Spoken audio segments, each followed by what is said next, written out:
Bom, gente, nós estamos falando sobre os tipos de exploração de gado de corte, e como eu disse, cada tipo tem uma moeda de venda.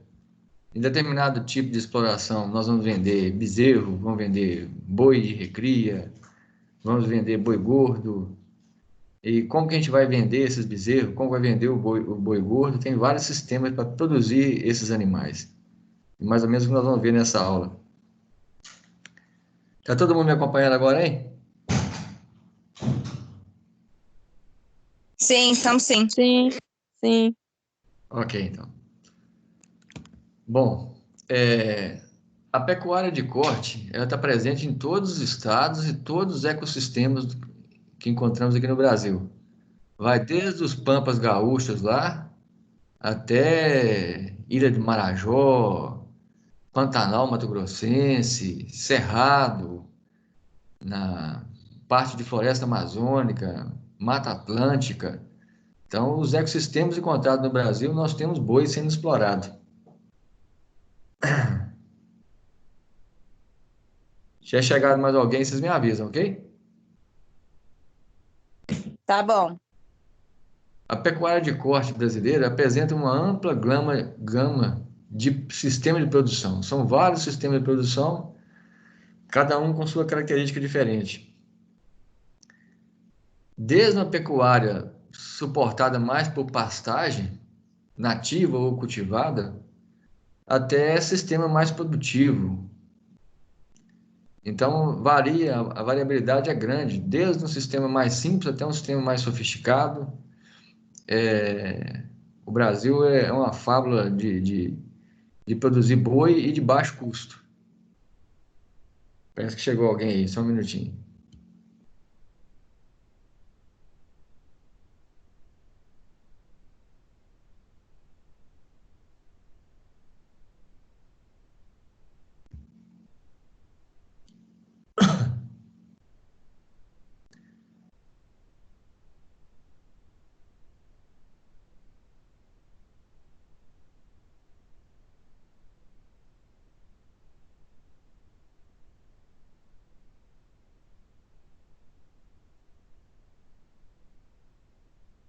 Então, nós temos desde um sistema pecuário mais extensivo, mais em regime de pasto, com pouca utilização de técnicas de suplementação, até a pecuária mais extensiva, mais produtiva. E qual sistema que o produtor vai adotar depende da característica de cada produtor, do grau tecnológico, do conhecimento dele, da capacidade financeira. Não existe um sistema correto ou incorreto, é o que cada produtor tende a implantar. Todo sistema pode ser aprimorado, mas não um melhor que o outro. Em qualquer do sistema, aqui no Brasil, o que predomina é o uso de pastagens. A gente tem mexido com o confinamento, tem crescido muito, mas a predominância enorme do nosso sistema de produção é pastagem. A intensidade do sistema, dos rebanhos apresentam basicamente o genótipo e o zebuíno da raça Nelore. Então, o Nelore, independente do sistema de produção, é o que predomina nossa produção de carne aqui no Brasil. Principalmente nas regiões Sudeste, Centro-Oeste, Norte e Nordeste. Com exceção para a região Sul, aonde nós temos as raças taurinas. E lá no Sul, basicamente, nós temos lá Hereford, vocês viram na aula passada, o Aberdeen, Cimental e Charolês. São as 4 raças taurinas mais exploradas no sul do Brasil. Mas lembrando que também tem Nelore presente lá, tem muito cruzamento industrial entre o Nelore e essas raças, ok?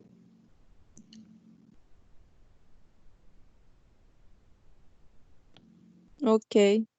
Bom, a pecuária de corte, ela pode ser dividida em basicamente 3 etapas. Seria a fase de cria, que seria produzir bezerro. Seria a fase de recria, que é fazer esse bezerro sair do desmame até atingir o ponto de engorda, em torno de 14, 15 arrobas. E a parte de engorda, propriamente dita, que é você tornar esse boi chamado boi magro ou boi de pasto em boi pronto para o abate. Essas 3 fases, elas podem ser distintas entre si, com cada um fazendo uma etapa, pode ser intermediário, fazendo 2 etapas, ou mesmo fazendas maiores aí, o produtor que queira fazer, fazendo as 3 fases numa fazenda só. Então, é comum vocês verem separadas ou conjuntas. Essa questão dessa atividade ser isolada ou combinada depende muito do tamanho da fazenda, da aptidão do produtor. O produtor vai se encaixar em alguma fase dessa aí ou nas 3, se assim ele quiser. Bom, a fase de cria, que é produzir bezerro, ela já estamos aí há uns 4, 5 anos aí, como sendo uma das fases mais lucrativas. É comum a gente ouvir falar no meio aí que geralmente uma fase fica boa durante 4 anos. Então, produzir bezerro, às vezes fica bom num período de 4 anos, depois fica bom mexer com boi de recria, depois fica bom mexer com boi de engorda. Geralmente isso acontece, mas o que nós temos visto aí há 4, 5 anos já, é bezerro bem valorizado e quem está fazendo a parte de cria aí está muito satisfeito, que é produzir bezerro. Este ano, por exemplo, o bezerro nunca teve tão caro como está agora. Essa diferença que tem de uma arroba de bezerro mais valorizada em relação ao preço do boi gordo é chamada aí de o ágio. O ágio é a diferença que o produtor paga a mais pela arroba do bezerro. Então, o ágio do bezerro de 2019 e 2020 está muito alto. Isso, em média, gira em torno de 20%, 25% em relação ao preço da arroba do boi gordo. E esse início de ano 2020 aí, nós temos visto aí ágio até maior de 40%. Vocês conseguiram compreender o que eu disse aí? Sim. Uhum.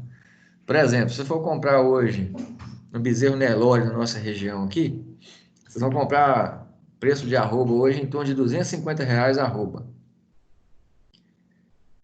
Se você for vender boi para os frigoríficos da nossa região, você vai vender no máximo por R$ 180. Então, se você dividir 250 aí por 180, você vai encontrar um ágio aí de 39%.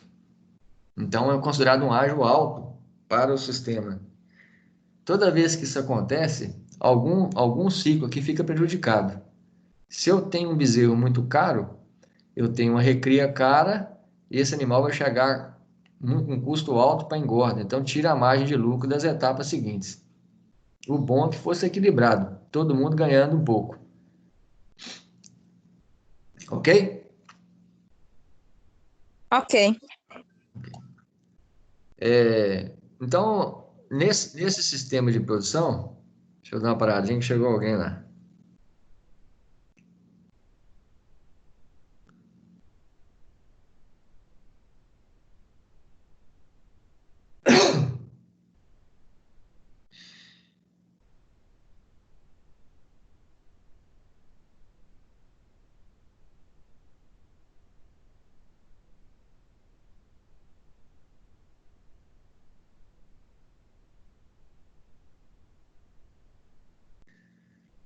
Nesse sistema aqui, a produção de bezerros, as fêmeas em reprodução pode estar inclusa aqui a parte de recria de fêmeas. Ou seja, parte das minhas bezerras eu retenho para a reposição de futuras matrizes.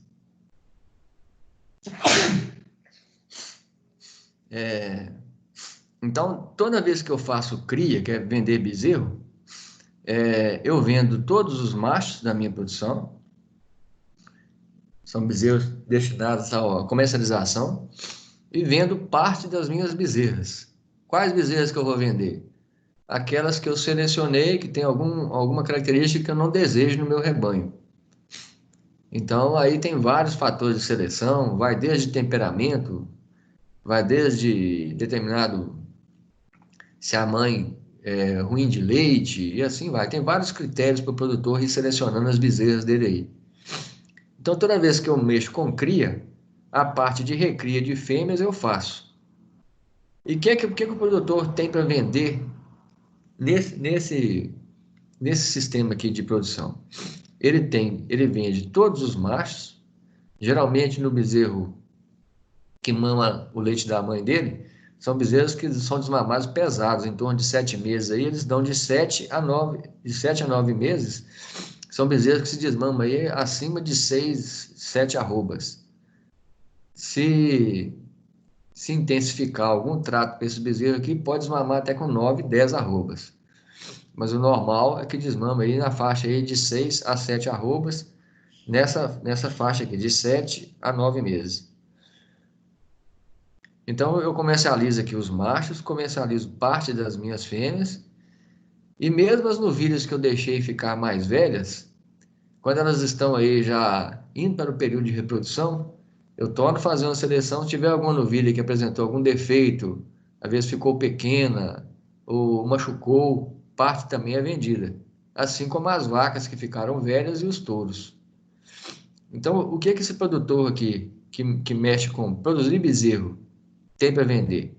Ele vende os machos da produção dele, parte das bezerras dele que ele selecionou e não quer ficar com elas, parte das novilhas que, mesmo selecionadas, apresentaram algum defeito, alguma característica não desejável, as vacas mais velhas e os touros mais velhos. Então, isso aí é que compõe a parte de rentabilidade do sistema para quem produz cria, para quem faz produção de bezerros.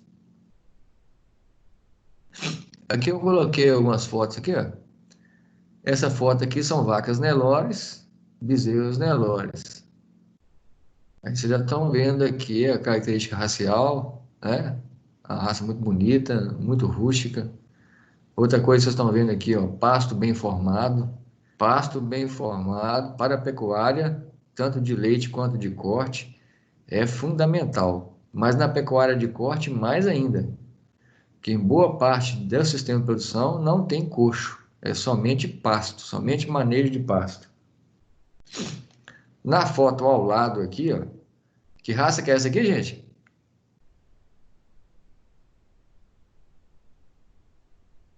Quem arrisca aí? Nelore, Nelore? Gir, é algum que é branco. Eu acho que é Nelore. É, mas não é não. Vamos ver por que que não é. É Gir, Oi? é Gir. Não, o G é lá do leite. Lascou, então, é. Vou voltar para cavalo, que tá mais fácil. Ó, Girolando? não, vamos lá, ué. É um gado de corte, não é gado de leite, não. G holandês e ficou lá no gado de leite. Aqui nós estamos falando de gado de Nelore, raça passada aí, ó. As raças da aula passada. ó, não é Guzerato, não tem chifre. Então, mas também não é Nelore, né? O Nelore mocho é muito pouco estourado. É pintado. Que raça que é essa? Raça feita aqui no Brasil. Peraí que tá chegando na minha cabeça, professor. Calma aí, tá cedo ainda. Tic-tac não clicou junto, não. Vamos ver aqui, ó. Ó a orelha da vaca Nelore. A orelha é curtinha. Aqui tem orelha maior. Essa raça veio oriunda do cruzamento do Nelore, do Gi e do Guzerá. O Nelore foi a última raça a ser colocada, por isso que parece mais com o Nelore. É raça Tabapuã. Lembraram? Era a próxima que eu ia falar, professor. Sério mesmo? Pois é. Então aqui são duas fotos de duas raças diferentes. Um detalhe aqui, ó, olha o pasto aqui, tá legal? Sim. Tá? O que vocês estão achando aí? Já comeu, quase não Tá, tem pasto aí. tá muito baixo, não é? E outra coisa que vocês vão olhar, ó, ainda tá verde. Então nós estamos falando aqui num período de chuvas. Porque se tivesse seco e baixo, menos mal que as vacas teriam aproveitado a massa seca aqui. Então, aqui o que tem de bom aqui, ó, uma vacada muito boa, uma vacada com bezerro, as vacas sempre são mais magras. Mas vocês estão vendo que as vacas estão com score corporal bom, tem presença de pasto em abundância. Aí você vê os bezerros aqui bem criados, porque as vacas produzem mais leite, desmamam bezerros mais pesados.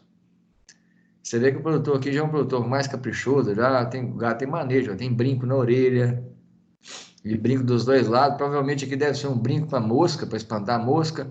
outro brinco para identificação do animal. Então, quando você vê que um produtor que está no nível bom de pasto, geralmente o manejo dele também é bom. Então, é uma foto que você vai explorando muita coisa dela aqui, ó. Você vê cerca ao fundo lá, ó, então tem divisão de pasto, tem área para sombra lá no final, vocês estão vendo aqui uma área de sombra. Apesar que esse gado aqui não liga muito para isso, mas também fica na sombra. Parece que chegou alguém, deixa eu dar uma paradinha aqui.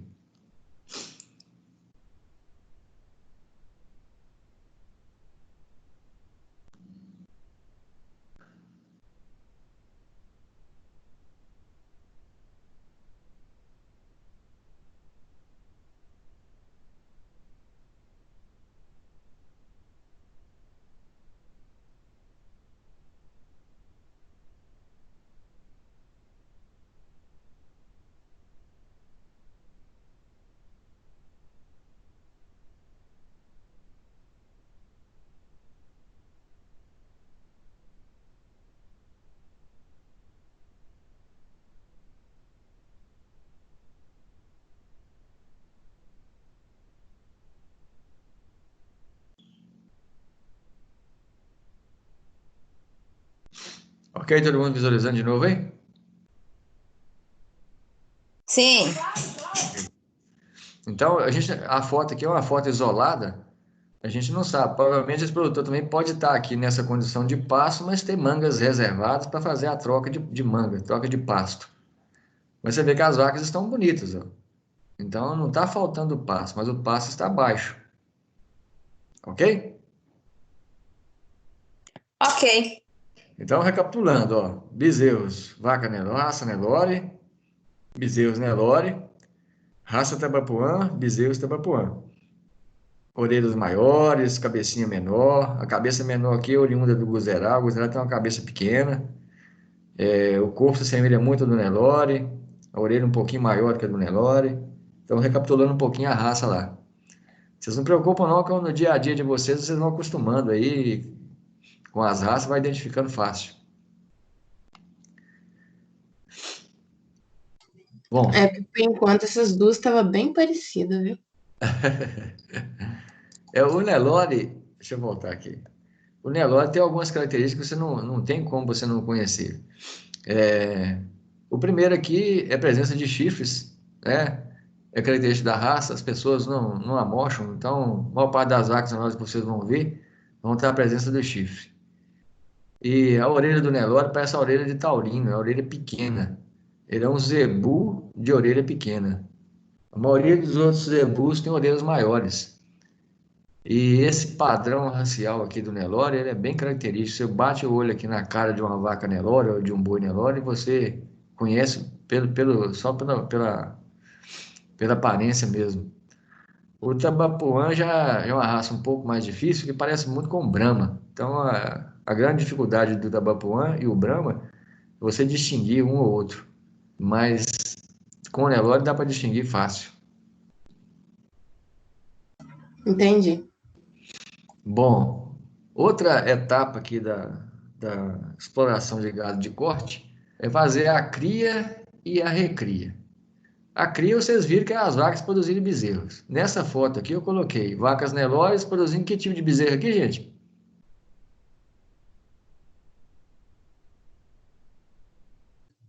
Eu vou chutar Angus. Angus. Então aqui foi feita aqui uma. Aqui no caso, não tem inseminação artificial, que eu botei a presença de um touro aqui. Não é muito comum você ver o touro Angus solto a campo com vaca Nelore, não. Que o touro Angus, ele é meio fraco para acompanhar a vacada, sabe? Mas a foto aqui não dá para saber onde que é, pode ser um clima mais frio um pouco e ele está aguentando bem aí. Região muito quente, ele não vai bem a campo, não. Deixa eu voltar um pouquinho, parece que chegou alguém lá.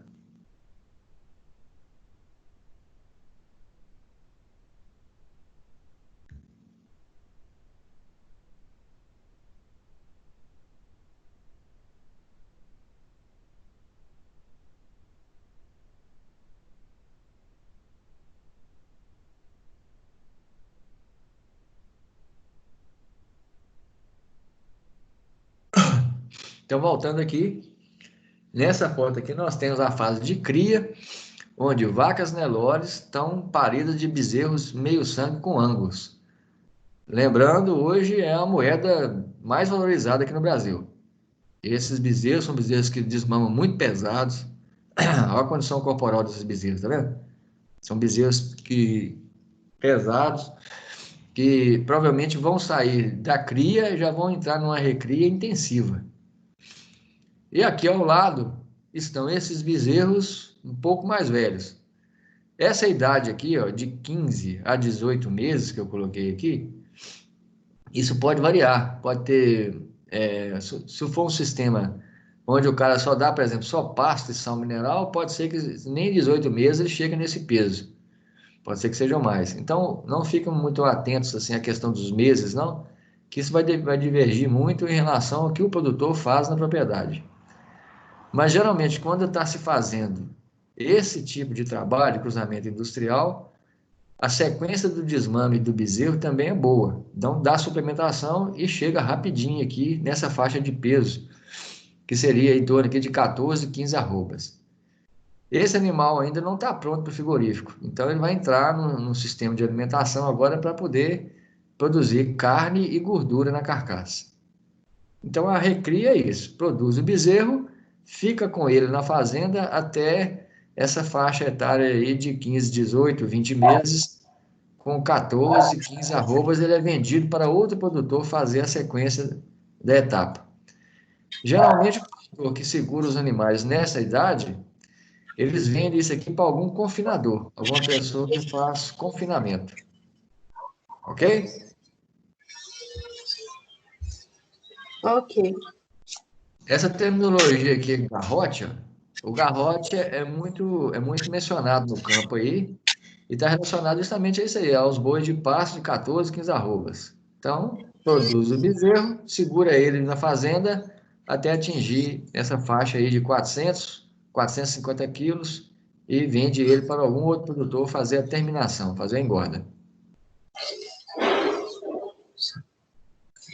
Então quer dizer que essa foto ao lado aí, ele ainda não estava pronto para o frigorífico. Pela foto aqui, ele ainda tem deposição de músculo e de gordura a fazer ainda, tá vendo? São animais ainda que ainda não estão com toda a cobertura aqui de carne e gordura necessária para o abate. Entendi. Inclusive, essa foto que eu tirei de uma revista onde o produtor lá, ele compra animais nessa faixa de peso e de tamanho para fazer a terminação.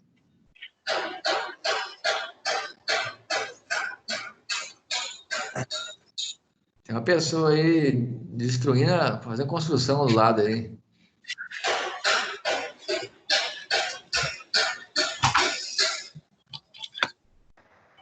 É aquela para desligar o telefone. Bom dia, professor. Bom dia.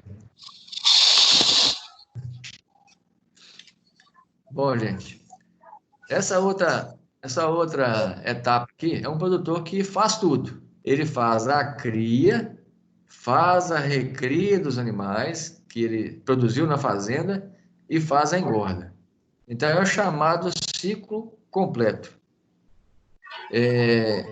Ela se assemelha às anteriores, então é um produtor que tem vacada produzindo bezerro.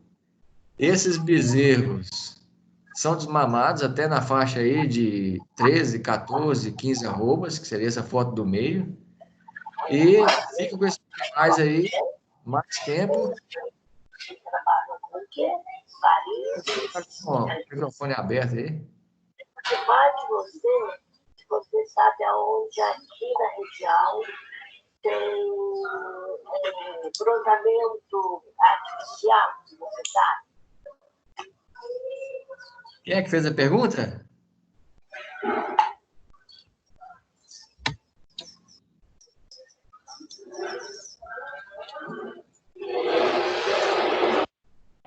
Eu não ouvi direito quem fez a pergunta?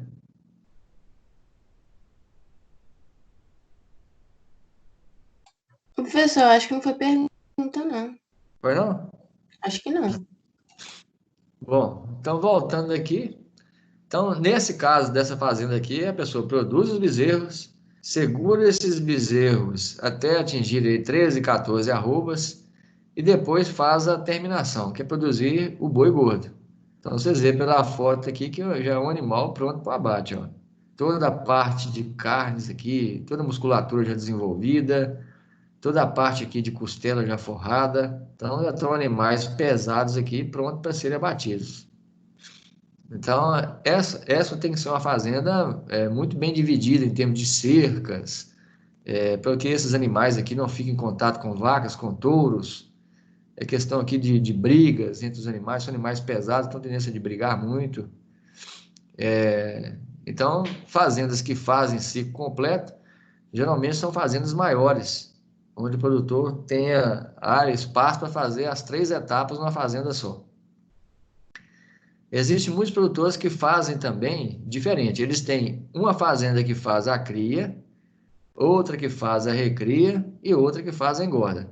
Então, não necessariamente numa mesma fazenda, mas às vezes ele tem mais de uma propriedade e em propriedade diferente ele vai fazendo etapas diferentes. Ok?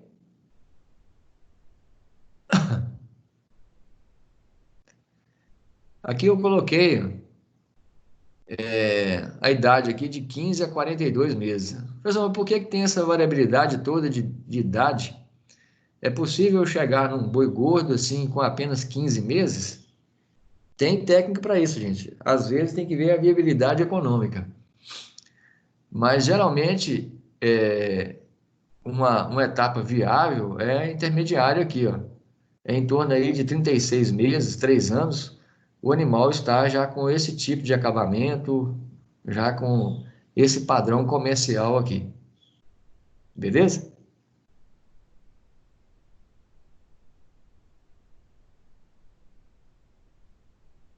Alguém tem alguma dúvida?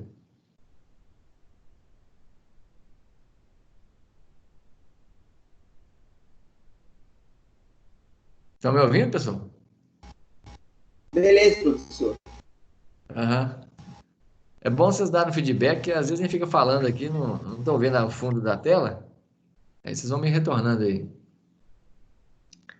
Então, voltando aqui, o tempo cronológico aqui, para que o bezerro saia aqui do desmame e venha aqui para ser ponto para o abate, é em função de uma série de coisas que nós vamos ver mais à frente. Então, se vai ser um período curtinho, menos de 2 anos, ou um período aí de 4 anos, depende do tempo do que o produtor faz na fazenda em termos de suplementação alimentar, genética dos animais e tudo mais.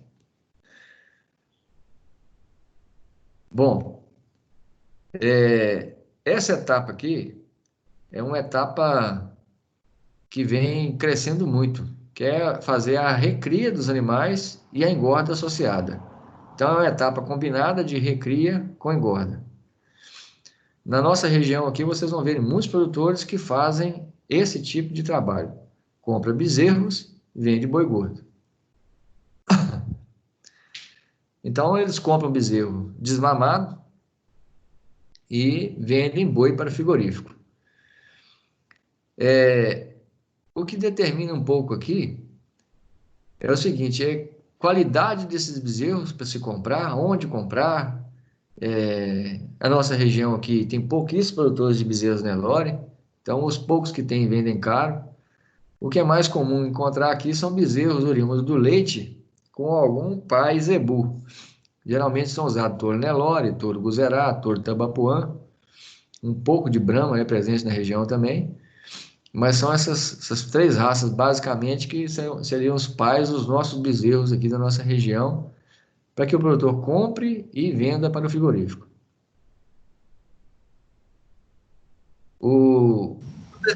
Qual que é mais vantajoso? Você criar o bezerro, né, desde o nascimento ou você já comprar para engorda, com finalidade de vender para o frigorífico?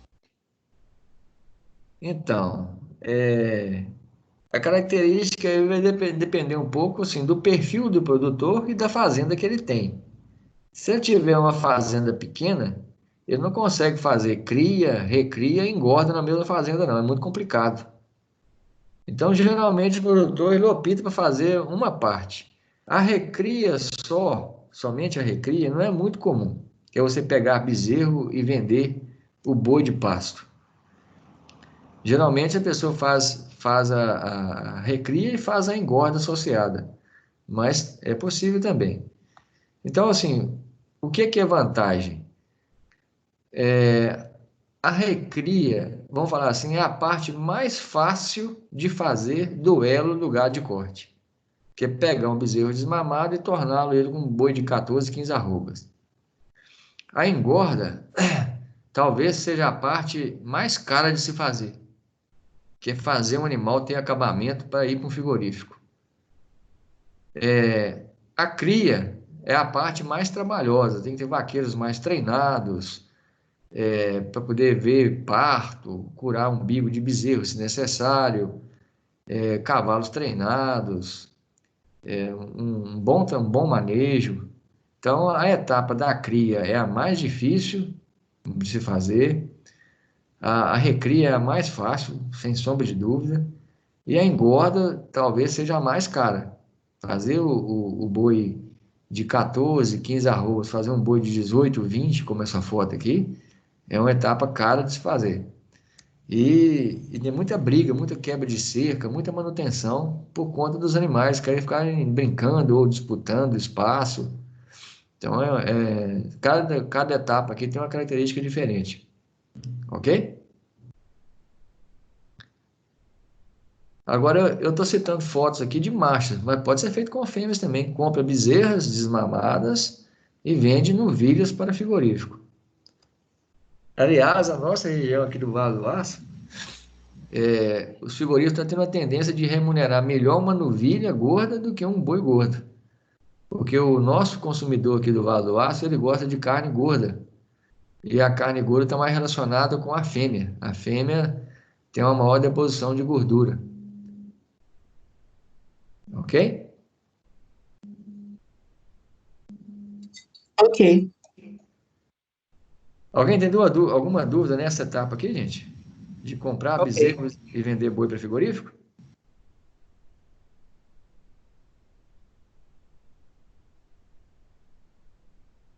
Não? Bom, vamos ver na foto aqui. Que raça que é essa aqui, gente?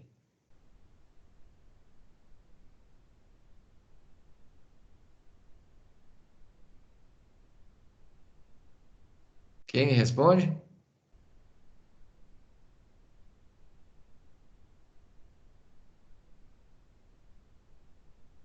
Senhores?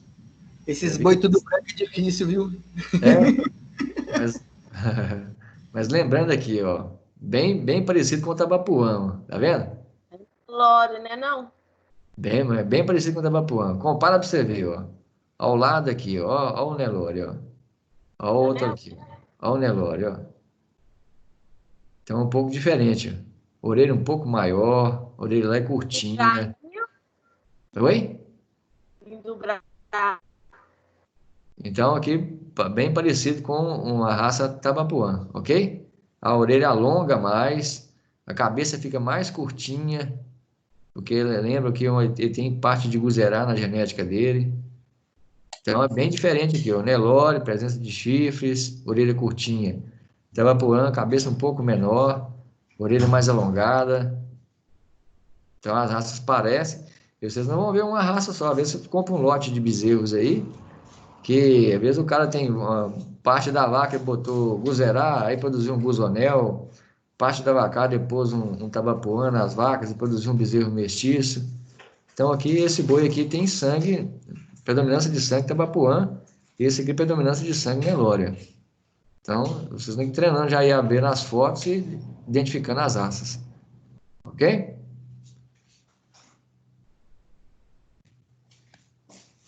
Ok, gente? Ei,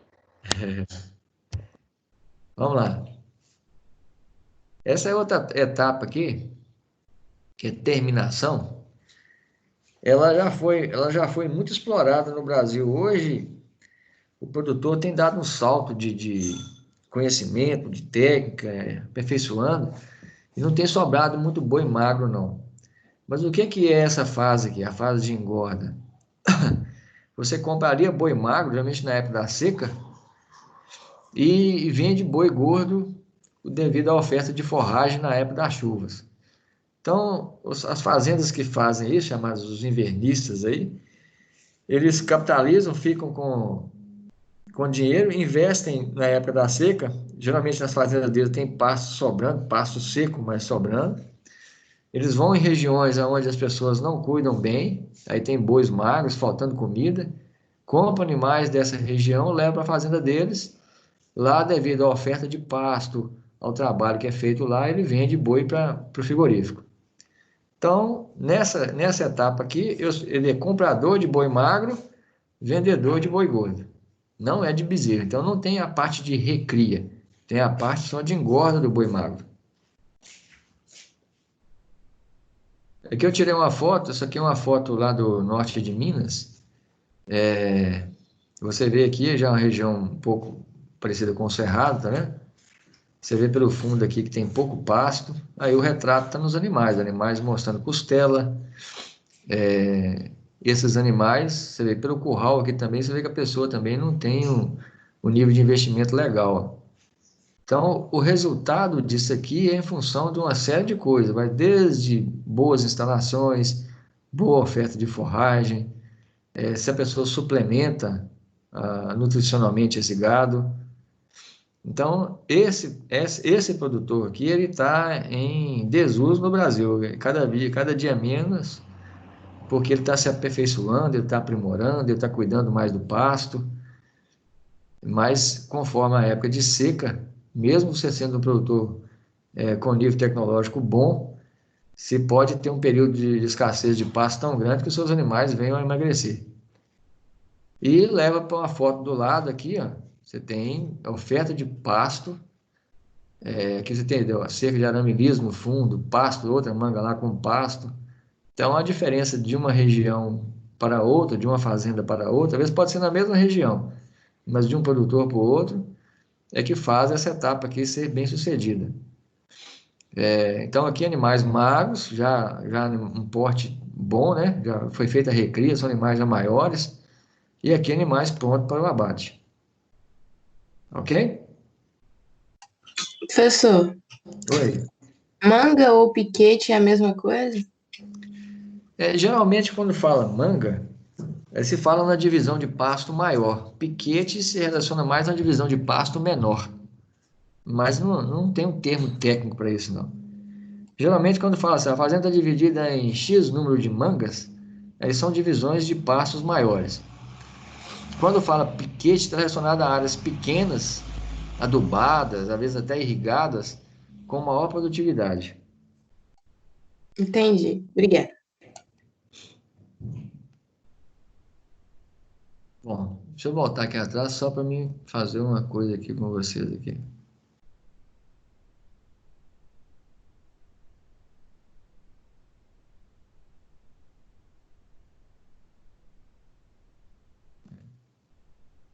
Bom, eu estou falando aqui de arroba, de peso vivo. Todo mundo sabe converter peso vivo em arroba, gente? Não, Não? Quem sabe aí?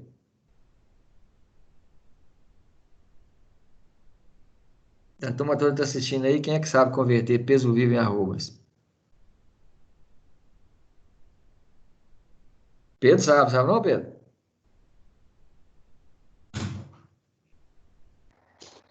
Uma arroba são 1.000 quilos, um negócio assim? Não, uma arroba, ela é tida como 15 quilos. Então, quando você fala uma arroba, são 15 quilos. Só que tem duas maneiras de interpretar isso. Você tem a arroba de peso vivo e tem a arroba de peso morto. A arroba de peso morto, que é o peso da carcaça, 15 quilos. A arroba de peso vivo, aí você considera o peso total do animal. Aí eu vou dar aqui, gente, é uma parte prática, isso varia de região para região, os números aqui. Então, eu vou citar um número aqui que é muito trabalhado na nossa região, mas em outros locais vão ver outra variante aqui. e vou explicar por que que é isso aqui. Beleza? Vamos ver. Ô, professor, Pode perguntar. repete para mim, por favor. Uma arroba de peso morto é 15 quilos, uma arroba de peso vivo é quanto? Então, essa arroba de peso vivo, cada região, ela é um pouco diferente. A nossa região aqui, ó, é em torno desse número aqui, essa variante aqui, ó, 31,468. Ok? Eu vou explicar isso aqui por quê. Eu vou citar um exemplo aqui, ó. Um boi pesando 470 quilos. Você foi, passou o boi na balança, ele pesou 470 quilos de peso vivo. Eu vou pegar esse peso vivo e vou dividir por essa constante aqui, ó, 31,468. Vou chegar numa conta aqui, 14,94, aproximadamente 15 arrobas. Então, quando eu falo assim, ó, eu pesei meu boi e deu 15 arrobas. Então, 15 arrobas equivale a aproximadamente um animal que pesou 470 quilos de peso vivo. Essa continha aqui, por essa valor aqui, 31,468, isso aqui está próximo do rendimento de carcaça de 50%. Então, esse número aqui, o número próximo a esse aqui, está nos sugerindo um rendimento de carcaça de 50%. Peguei aqui, ó, um boi pesando 550 quilos, com um rendimento de carcaça lá no frigorífico de 53%. Nós vimos com o Nelore hoje, o Nelore moderno hoje, já está chegando aqui esse número a 57%. E vocês viram como raça como Angus, outras raças taurinas estão atingindo 62%. Então, esse rendimento de carcaça depende muito da genética do animal. Mas esse gado que nós trabalhamos aqui, tem rendimento de carcaça aí, que a gente manda para o frigorífico, em torno aí de 52%, se estiver bem acabado. Lembrando que quanto maior o animal, mais pesado ele tende a ter maior rendimento de carcaça, porque o corpo dele fica maior em relação à parte estomacal, em relação à cabeça e tudo mais. Então, animais aí em torno aí de 15 a 20 arrobas vão estar com um rendimento de carcaça aí próximo disso aqui, ok? Então, por exemplo, nesse exemplo aqui, um boi pesou 550 quilos, se ele tem 53%, eu divido por 100, dá 0,53. Então, deu 291,5 quilos na balança lá depois de morto. Então, retirou cabeça, retirou rabada, retira a barriga, todas as vísceras, parte esse animal ao meio, pesa as duas bandas dele. Então, 291,5 quilos. Eu vou dividir por 15 quilos, que é o peso de uma arroba, e vou chegar aqui a 19,43 arrobas. Se nós pegarmos aqui esse animal aí, ó, quem está com calculadora aí? Você pegar aí, ó, 550 quilos, dividir aí por 31,468, vocês vão chegar aí a uma conta aproximada de 17 arrobas e 17 arrobas e meia. Mas por que deu isso? Já que essa conta aqui, então, ela é menor. Porque o rendimento da carcaça, nesse tipo de conta aqui, é menor que 50%. Ok? Então, quando eu vou vender um boi na balança, eu estou vendendo um boi aqui e quem está me comprando esse boi, se for para o abate, vai ter um ganho adicional aqui. Por isso que os produtores que vendem bois pesados vendem para o frigorífico, e lá no frigorífico, se o frigorífico for um frigorífico idôneo, certinho, ele vai ter um melhor aproveitamento do boi dele, vendendo como peso morto. Então, dá um rendimento maior de carcaça. Quanto melhor a raça do boi, mais zebuíno ele for, se for um guzerá de corte, se for um Nelore de ponta, esse número aqui tende a aumentar. Se for um boi mais velho também, esse número tende a aumentar. Alguma dúvida até agora aqui, gente? Então, a primeira conta é conversão no peso vivo. A segunda conta é baseando na carcaça do boi, só. Seria? Depois de morto? A conta de baixo aqui, seria o boi depois de morto. Com esse tipo de rendimento de carcaça. Eu fui citar um outro exemplo aqui, ó. Vamos pegar um boi agora de 18 arrobas. Por isso que o rendimento do último boi dá maior, devido que é já o rendimento de carcaça, né? Isso, que aqui, se você pegar esse número aqui, vai dar aqui, em vez de ser 31 aqui, é uma outra constante. Que essa constante aqui é uma constante comercial aí, mas é uma constante que penaliza o boi gordo. Até que boi magro e vaca magra, mais ou menos bate. Mas quanto mais acabado o boi, mais essa conta aqui penaliza na hora do pessoa comprar o boi de alguém. Ok? Ok.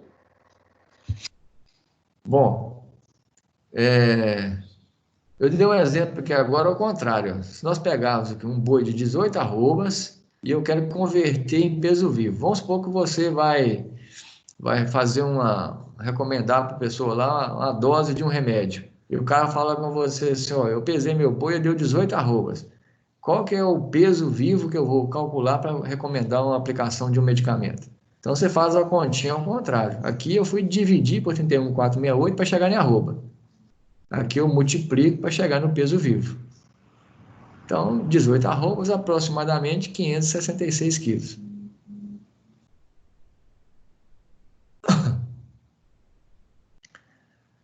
Eu dei um outro exemplo aqui agora de vaca. Vaca parece um complicador, porque vaca geralmente tem gestação envolvida. Então, o que é que se faz na prática aí? Pega uma vaca aí de 450 quilos, tira-se 20 quilos do peso, e esse peso aqui em relação ao peso fetal, que seria placenta, feto e tudo mais. Quanto mais próximo do parto a vaca está, menos esse número aqui interfere, porque ele é muito pequeno em relação à vaca já perto de parir aí. Então, se eu estou comprando uma vaca que está no início da gestação, esse número aqui penaliza quem está vendendo. Se eu estou comprando uma vaca aqui já próximo do parto, esse número aqui penaliza o comprador. Mas são números que vocês vão ver na prática aí quando forem comprar ou vender animais aí na região. Então, pega o preço da vaca, tira 20 quilos dela, dividido aqui por 31,468, chega-se no peso de arrobas dela. É assim que é comercializado na nossa região aqui. Beleza? Lembrando que o jeito correto de se fazer, principalmente quando se trata de boi gordo, é aqui, através do rendimento de carcaça que o frigorífico dá lá. Alguém ficou com dúvida aqui?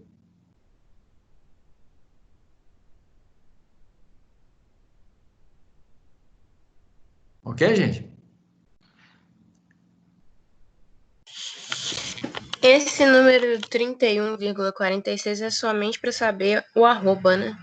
Correto. E é um número que varia de região para região, tá? Tá. Beleza. Parei um pouco a matéria nossa aí. Isso aqui não tem a ver com técnica nenhuma, é só mesmo uma orientação prática para vocês aí irem para o campo aí já familiarizado com o que é feito na nossa região. Beleza?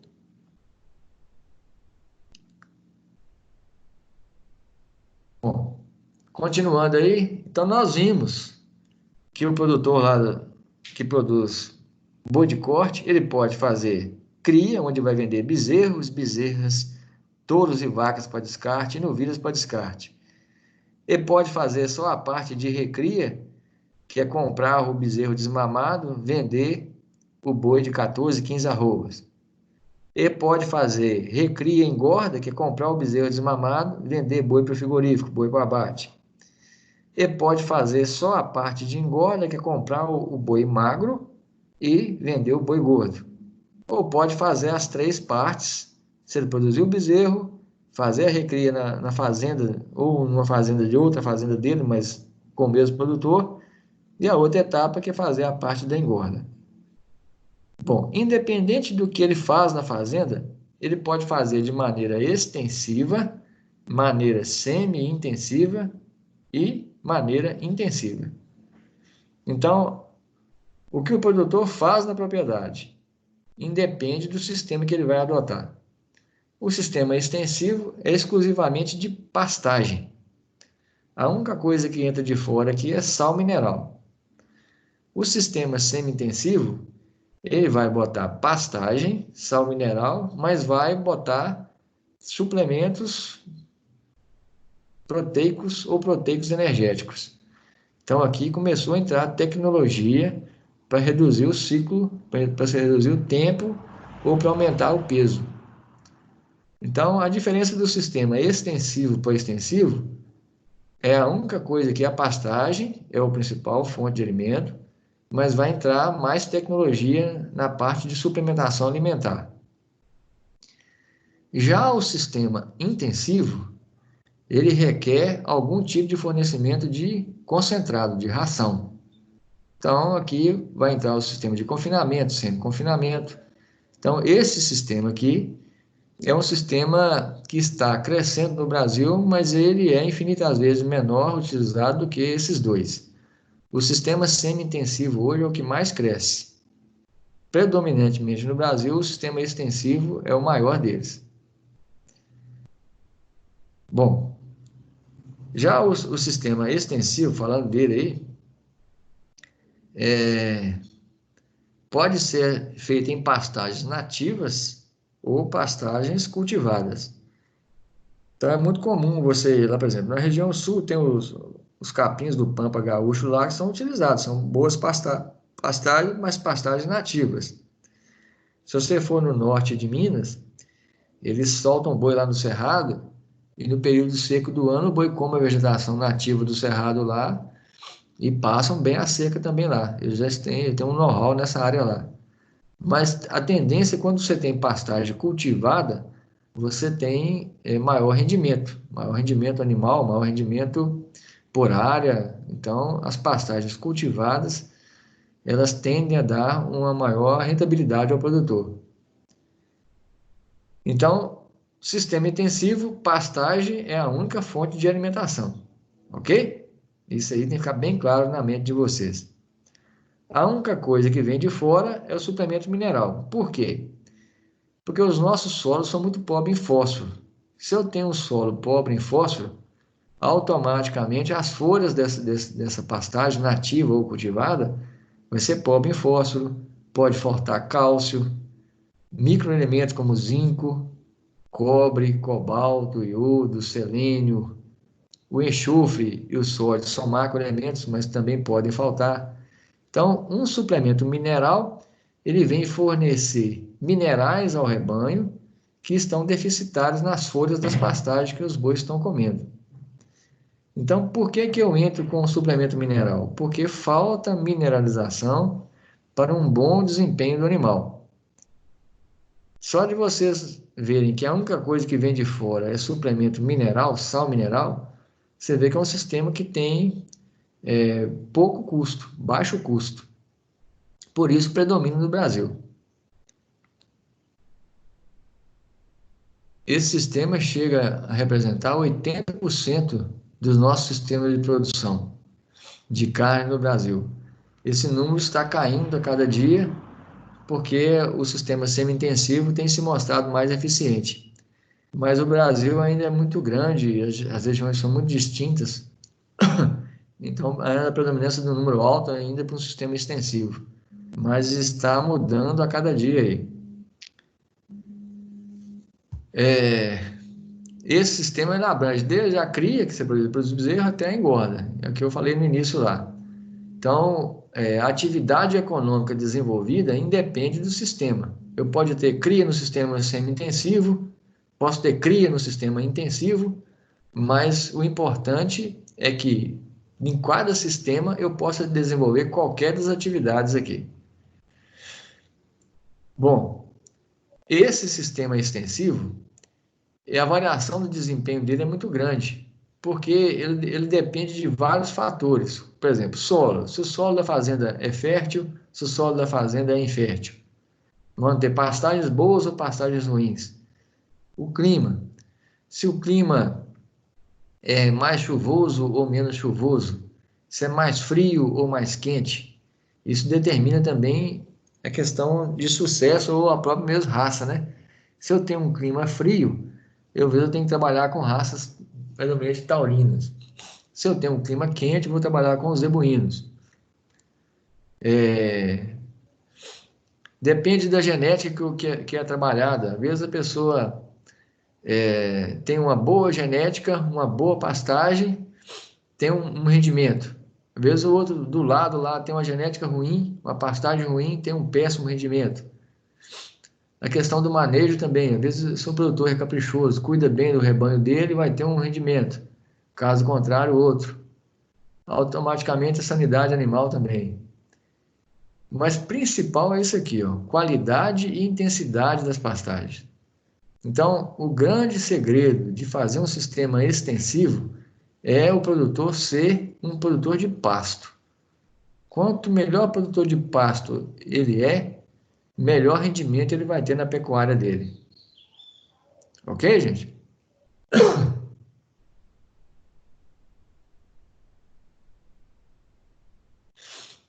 Me deu retorno aí, só para vocês estão ouvindo aí direitinho. Ok. Então, beleza. Então, o sistema extensivo, eu tenho predominância de pastagem e somente sal mineral presente fora da pastagem. Então, esse produtor ele vai mexer com cerca, ele vai mexer com curral, tudo que envolve uma fazenda, mas para alimentação, a única coisa que chega de fora do que existe na fazenda é sal mineral. Bom, no sistema semi-intensivo, aí já melhorou alguma coisa aqui. E basicamente, além das pastagens e do sal mineral, o sistema extensivo ele soma no outro, ele não é diferente do outro. Tem a mesma coisa, tem que ter bons pastos, tem que utilizar um bom sal mineral, mas aí vem a crescer agora os suplementos proteicos e energéticos. O que seria isso? Seria eu introduzir uma tecnologia de fornecer proteína e energia além dos sais minerais.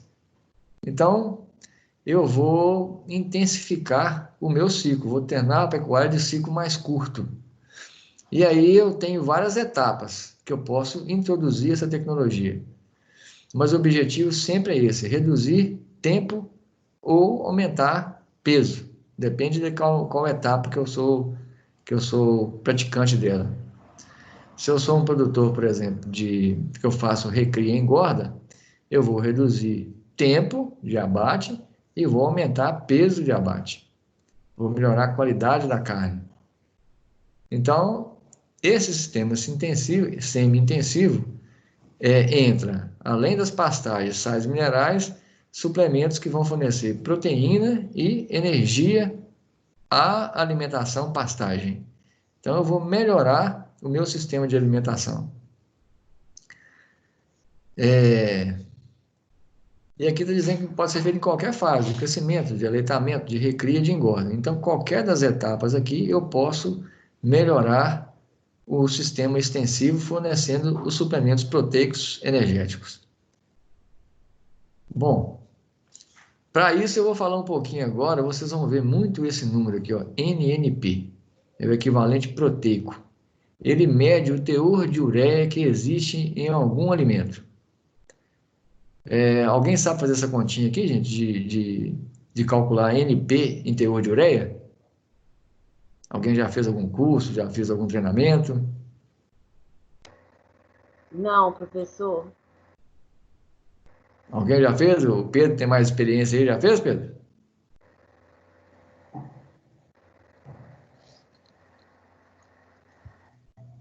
Não viu, não? Bom, vamos lá.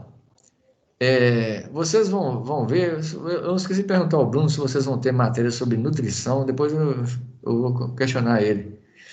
Porque isso aqui vai estar dentro de uma matéria que vocês devem fazer, não sei, eu não conheço a grade, então vocês me desculpem aí, era para ter perguntado até antes. Mas isso aqui tem a ver com a parte nutricional. Bom, uma parte de ureia... A gente deve ter, Oi?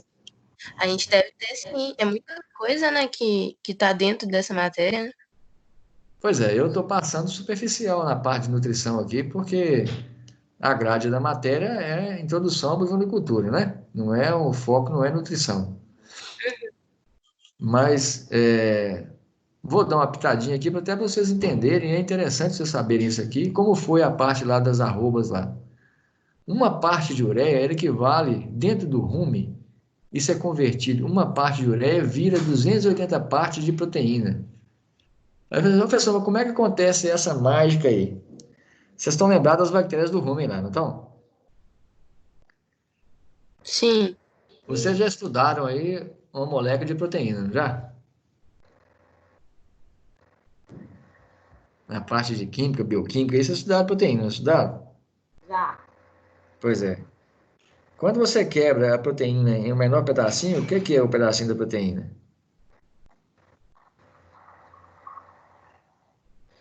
Ai, não lembro, não. Aham. São os aminoácidos, né? Então, um conjunto de aminoácidos eu formo uma proteína. E no aminoácido eu tenho dois radicais, o radical amina e o radical carboxílico. O radical amina é a parte que precisa de nitrogênio. Então, se eu forneço ureia, e ureia ela é NH4+, converte em NH3-, eu forneço N. Então, o N, nitrogênio. Então, a ureia fornece nitrogênio dentro do rumen. As bactérias pegam esse nitrogênio da ureia e conseguem converter 280 partes de proteína com uma parte de ureia. Então, entenderam por que tem essa conta aqui? Então, a ureia ela é uma descoberta onde se mostrou que uma partezinha de ureia vira 280 partes de proteína. Então, daí que vem essa equivalência de ureia em proteína. Como é que eu faço para poder calcular isso? Bom, esse equivalente proteico, chamado NNP, nitrogênio não proteico, ele é a parte da proteína que não é proteína verdadeira, é proteína oriunda da ureia. Então, por exemplo, se eu peguei um rótulo de um produto lá, ele tem 40% de PB. PB é proteína bruta, é a sigla de proteína bruta. Então, eu estou lendo um rótulo de um produto e ele está me dizendo aqui que esse produto tem 40% de proteína bruta. E mais abaixo no rótulo, eu vejo lá que o equivalente proteico, o NNP, é de 20%. Ou seja, dos 40% de proteína que o produto tem, 20% vem de farelos, por exemplo, farelo de soja, farelo de algodão, farelo de amendoim e assim por diante, qualquer leguminosa. 20% vem de farelos, 20% vem oriundo da ureia. Então, o NNP é a parte proteica oriunda da ureia. Como é que eu faço, então, para saber quanto de ureia esse produto tem? Eu vou pegar esses 20% e vou dividir por 280 partes, que é a conversão de ureia em proteína dentro do rumen. Ok? Então, o que eu faço? Divido 20, que é a parte do NNP do rótulo, por 280. Eu vou chegar ali na conta aqui 0,07. Eu quero saber em percentual. Toda vez que eu quero converter número decimal em percentual, eu multiplico por 100. Então, a continha rápida de fazer. Pega o NNP, divide por 280 e multiplica por 100. Então, assim eu vou chegar que um produto que tem 20% de NNP, ele tem 7% de ureia na fórmula. Ok? Foi muito rápido? Conseguiram captar a vossa mensagem aí? Entendi. Uhum. Então, é interessante vocês verem isso aqui, porque, por exemplo, às vezes vocês estão fazendo uma recomendação lá, e, por exemplo, quando você tem excesso de ureia em uma alimentação, por exemplo, de vaca em reprodução, você pode ter morte de embrião por causa de excesso de amônia na dieta. Então, eu tenho que analisar a nutrição. Aí eu pego tudo que o produtor está dando na alimentação de uma vaca, por exemplo, por dia, e tenho que calcular o que esse produtor está dando de ureia. E se eu estiver dando, por exemplo, mais que 150 gramas de ureia por dia para uma vaca, eu posso prejudicar toda a minha reprodução. Então, eu tenho que saber converter esses NNP em ureia para me saber o total de ureia da dieta diária que ele está trabalhando. Ok?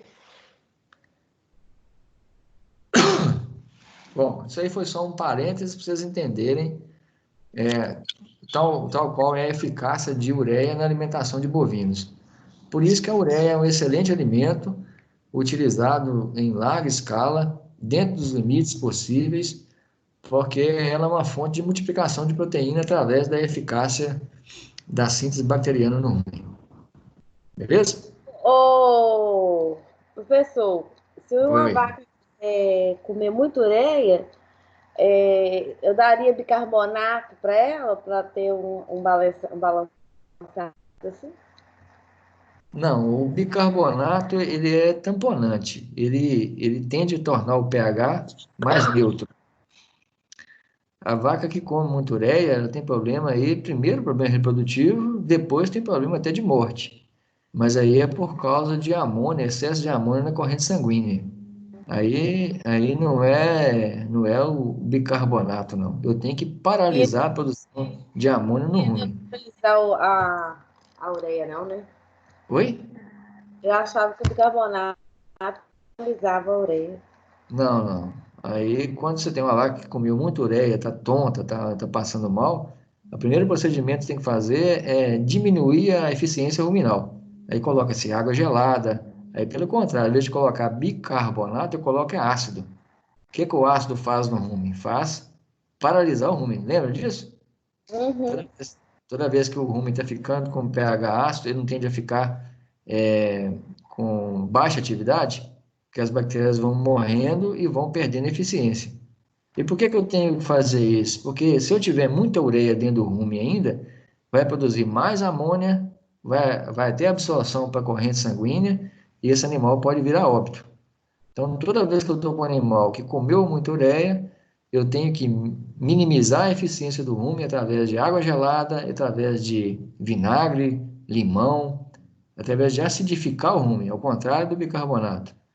E depois entrar com medicação, antitóxico, aí modificação para bloqueio de amônia. Entendi, obrigado. E tem que ser rápido. Bom, dando sequência aí, já que eu vou introduzir suplementação alimentar proteica energética, eu peguei uma idinha aqui no mapa, que é o Ministério da Agricultura e Pecuária, e fui lá na normativa e peguei. O que é suplemento mineral? É quando possui na sua composição macro e micro minerais, podendo apresentar no produto final um valor menor que 42% de equivalente proteico. Então, o NNP de um sal mineral, para ser considerado sal mineral, tem que ser no máximo 42% de equivalente proteico. Se vocês fizerem a continha aí, ó, 42% dividido por 280, vocês vão chegar que um sal, para ser considerado sal mineral, o máximo que ele pode ter de ureia na composição dele seria 15%. Bom, a outra terminologia é sal mineral com ureia, também é chamado de ureado. O que é essa técnica aqui? Eu pego o sal mineral e misturo ureia nele. Várias fazendas trabalham isso aqui. Então, pelo mapa aqui, isso é quando a composição, macros e microminerais, ele no mínimo tem que ter os 42%. Então, aqui o sal mineral pode ter no máximo 15%, aqui, sal com ureia, no mínimo 15%. Conseguiram ver a diferença de um para o outro aqui?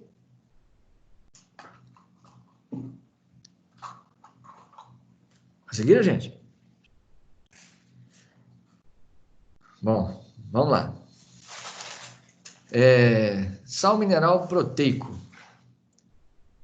Então, esse sal mineral proteico, eu vou ter a presença dos macros e micros, lembrando que a primeira coisa que um sal mineral tem que ter é mineral nele, ó, macros e micros minerais. Tem que ter pelo menos 20% de proteína bruta. Então, a proteína bruta do sal mineral proteico tem que ser pelo menos 20%. E fornecer, no mínimo, 30 gramas de proteína bruta para cada 100 quilos de peso corporal. Professor, complicou tudo aqui agora. Bom, o que está envolvido aqui? Aqui está envolvido consumo. Então, quando eu vou desenvolver um produto e quero chamar ele de suplemento mineral proteico, eu já tenho que ver aqui agora consumo. O consumo de sal com ureia é baixo, o consumo de mineral é baixo. O consumo de mineral proteico já é mais alto, porque aqui agora tem que ter a presença de farelos. A proteína bruta aqui vai ter que ter ureia nele, mas tem que ter farelos também. Por quê? Eu tenho que ter essa fonte aqui agora. Para cada 100 kg de peso vivo, eu tenho que projetar uma faixa de consumo de pelo menos 30 gramas de proteína bruta. Eu só consigo isso aí introduzindo farelos. Então, pode ser desde um fubá, soja, qualquer ingrediente que eu queira usar, mas tem que ter consumo. Então, o projetista lá que está projetando, ele vai ter que desenvolver um produto e aqui ele vai ter que trabalhar aqui a questão do consumo. Tem alguns parâmetros que a gente usa para fazer isso aqui, para você relacionar consumo. Um deles é a questão do sal branco. Quanto mais sal branco eu ponho, menos consumo tem. Outra questão também é ureia. Quanto mais ureia eu ponho, menos consumo tem. Bom, a outra classificação que vocês vão ver é mineral proteico energético. Mesma coisa, a primeira função é botar macro e micro minerais, tem que ter os mesmos 20% de proteína bruta, tem que consumir as mesmas 30 gramas para cada 100 kg de peso vivo, mas agora aqui tem que ter a presença do NDT. O que é o NDT? Quem lembra o que é o NDT?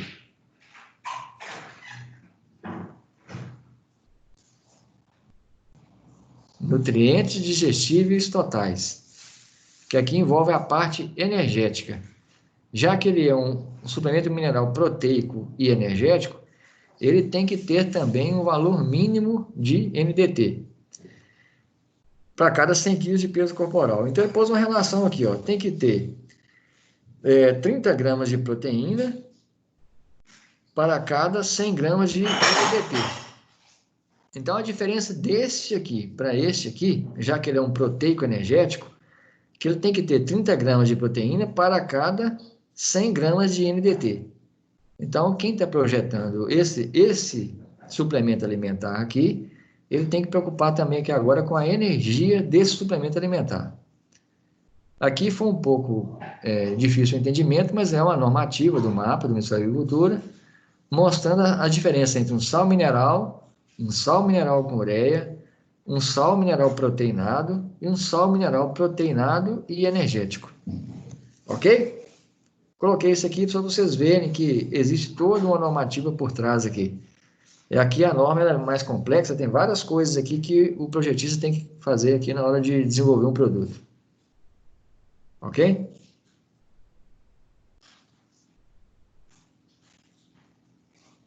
Beleza, gente? Estou sozinho aí, vocês entenderam? Ô, professor, minha aula tinha caído. Não sei se foi de todo mundo. Me dê retorno aí, gente. Eu estou ficando aqui sem respaldo de vocês aí. Foi de todo mundo? Vocês conseguiram visualizar aí tudo direitinho? Eu consegui. Beleza. Isso aqui não é matéria de prova nem nada. Eu só coloquei para vocês entenderem a diferença que existe em termos do Ministério da Agricultura para cada suplemento alimentar aqui. Bom, para mim fazer essa suplementação, eu preciso de várias fontes de alimentação. Tem as fontes energéticas, então na energia eu tenho aqui milho, eu tenho sorgo, eu tenho aveia, eu tenho milheto e vários outros. Aqui a gama aqui é grande. Mas principalmente milho e sorgo são os dois farelos mais utilizados aqui como fontes energéticas. Fontes que têm NDT alto e geralmente proteína baixa. A diferença entre o produto energético e proteico é o que aqui o grau de energia é muito maior em relação ao teor de proteína. Então, milho, energia de 80% de NDT, sorgo está em torno de 65%, 70%, até mais, conforme aqui o tipo do sorgo. Então, vocês vão ver que isso aqui é a fonte de energia mais utilizada nos suplementos alimentares aí. Já as fontes de proteína, nós temos farelo de soja, farelo de algodão, o caroço de algodão, que hoje em dia ficou muito caro, porque ele está sendo muito utilizado para fazer o biodiesel. Então, nós arrumamos um concorrente bom para poder tornou os caroços muito caro. Farelo de glúten de milho, isso aqui, o glúten de milho é retirado aqui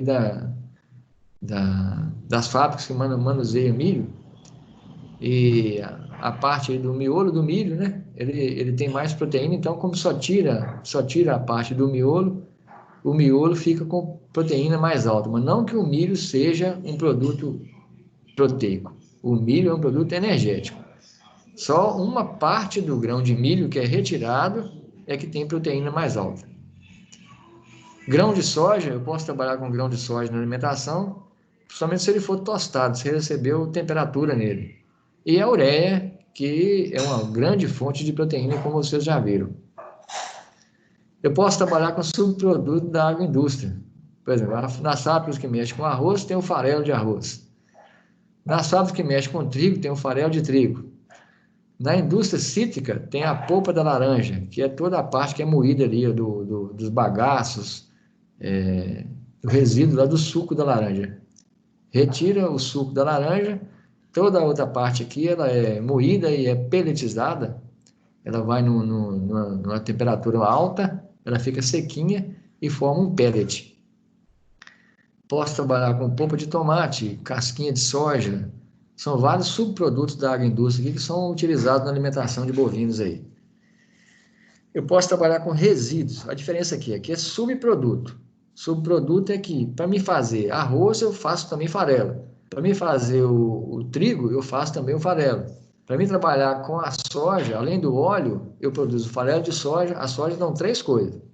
Dá o óleo, que é utilizado na alimentação humana aí, e animal também. O farelo de soja, que é a fonte de proteína, e a casquinha de soja, que é a parte exterior da soja ali. Também tem proteína, menor, mas tem, e tem uma energia baixa. Então, o subproduto é inerente ao processo, ele aparece fazendo outra coisa. Resíduo é o que sobra. Por exemplo, na indústria da cervejaria, nós temos aqui a cevada, por exemplo, que é um resíduo da cervejaria, da parte de féculas aí, secadoras de grãos e outros. Então, toda essa parte de resíduo também é utilizada. Quem está próximo de cervejaria aí utiliza muito a cevada na alimentação, principalmente de vaca de leite. De gado de corte não é muito comum, não. Vaca de leite, sim. Eu posso trabalhar com aditivos. Aditivos são o que eu coloco no suplemento alimentar para melhorar a eficácia dele. Os mais comuns aí são os ionófilos. O que são ionófilos? São moléculas que elas selecionam bactérias no rumen. Então, os ionófilos, na maioria deles, eles são antibióticos que matam algum tipo de bactéria que promove mais o gás metano. Se eu estou destruindo bactérias que pegam a energia e produzem uma coisa que não presta, no caso o metano, eu estou melhorando o ambiente ruminal e produzindo mais alimento, mais crescimento. Então, esses aditivos, o ionófilo, aqui o mais comum são esses aqui, ó, monenzina, virginamicina. Atualmente, agora, tem uma empresa aí que está produzindo crina. O crina são óleos, e esses óleos também fazem um efeito de seleção do rumen, só que não é considerado um antibiótico. A monenzina e a virginamicina são proibidas em alguns mercados. No mercado americano, na Europa, proíbe-se a utilização desses 2 antibióticos aqui. Então, professor, oi. Os ativistas gostar, né? Porque eles não gostam que fala que os bois acabam com o planeta, né? Devido ao gás metano. Esses aditivos aí não ajudam, não? A diminuir o metano. Do ponto de vista de meio ambiente, sim. Só que é o seguinte, alguns cientistas aí falam que esses antibióticos aqui, eles meio que contaminam a carne e isso vem também para a alimentação humana. Então, tem um resíduo de monenzina virginamicina que permanece na carne e contamina com antibiótico a carne. Então, os mercados europeus e, mais recentemente, o americano, não está importando carne que tenha presença de monenzina. Então, o produtor que está trabalhando aí para algum frigorífico tem que ficar atento ao padrão de venda desse frigorífico, porque se ele vai assinar uma carta lá, se o frigorífico é exportador, onde ele não utiliza esse aditivo. Então, tem que ficar atento aí para não trabalhar com frigorífico que esteja exportando carne, principalmente para o mercado, que é onde é proibido. Mas são excelentes, viu, gente? Por exemplo, a monenzina aqui, por exemplo, você consegue aumentar em torno de um ganho de peso aí de 200 a 250 gramas por dia. A viginamicina é mais ou menos o mesmo padrão aí, 200 a 250 gramas por dia. Professor, como que a gente vai descobrir? Só através de exames você descobre se o produtor está usando isso no animal, não? No caso nosso aqui no Brasil, não tem proibição, não. Então, aqui é permitido usar e é excelente na alimentação.